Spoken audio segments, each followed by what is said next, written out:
ölmə demə. Məni öldürüb mənim üçün ölmə demə. Axı sevgimizi yaşadıb əmin illər. Əgər varsa günahımı mən də bilim. Daha gezdi qayıtmaq istəmirəm. Biz hansı yanlışın səhvinə düşdüysənsə, mən səhvlərə düşkün bir ömür bu eşqi yaşamaq istədim.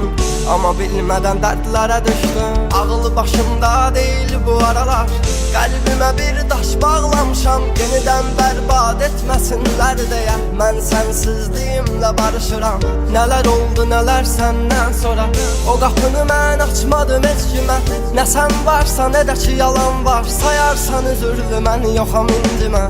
Nələrə dəyən zərərli sevgimizin. İllərdir çəkirəm əziyyətini. Sən gülər üz, mən qara buludam, görmürsən yağışın dinmi. Coşub çağlayan bir dəniz olsam, dalğalarım tək sənə qıymaz. Nə sən dəniz, nə mən dərin dalğalaram. Hani bəs bizi yox idi ayıran.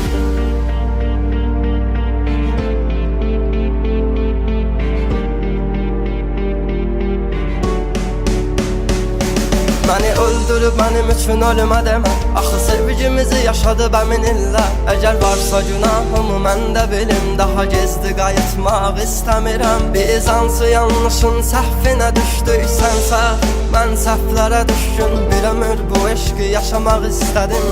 Amma bilmədən dərdlərə düşdüm. Qaç məndən, qala bilsən qal yanımda.